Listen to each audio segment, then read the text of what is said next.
next video session. Today's lesson, we're going to learn about the force of friction. Hope you enjoy it.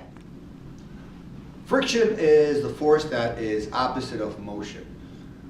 When an object is moving and two surfaces are in contact with each other, the force that is created between them is called friction. So for example, this block, if I slide on the countertop, it will eventually slow down. And the reason why that slows down is because friction is opposing the motion of the block.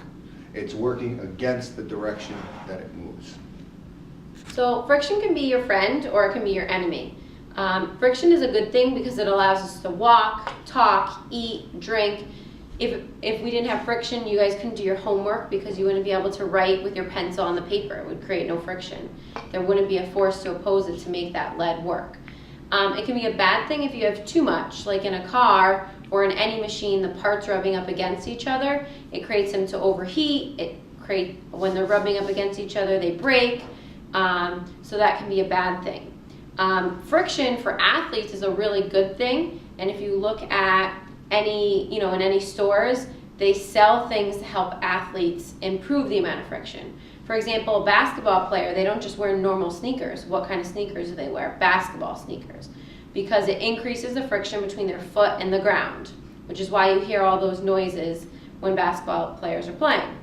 Same thing, soccer players and football players wear cleats to increase the amount of friction so that they're not sliding when the fields are wet and things like that. Swimmers, on the other hand, like to decrease friction because they want to move through the water faster. So that's why they wear this swim cap and different things like that to decrease friction. So everywhere you go in life, we deal with friction no matter what it is, just walking down the street, completing your homework. And like I said, it can be good and bad, but we definitely couldn't live life without it. In our friction lab, we're going to be doing 3 different experiments.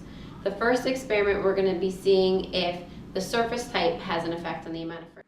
In the first lab, you're going to test different surface types. You will test coarse sandpaper, fine sandpaper, aluminum foil, paper towel, and the countertop.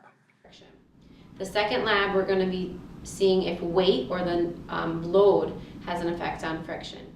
In the second friction lab, we're going to test load or weight. You will stack 1 block, 2, 3, and 4 blocks on top of each other and measure the force of friction and the effects of weight. And in the third lab, we're going to be seeing if surface area has an effect on friction. Lastly, you will test a small, a medium, and a large surface area labeled here A, B, and C of 1 block.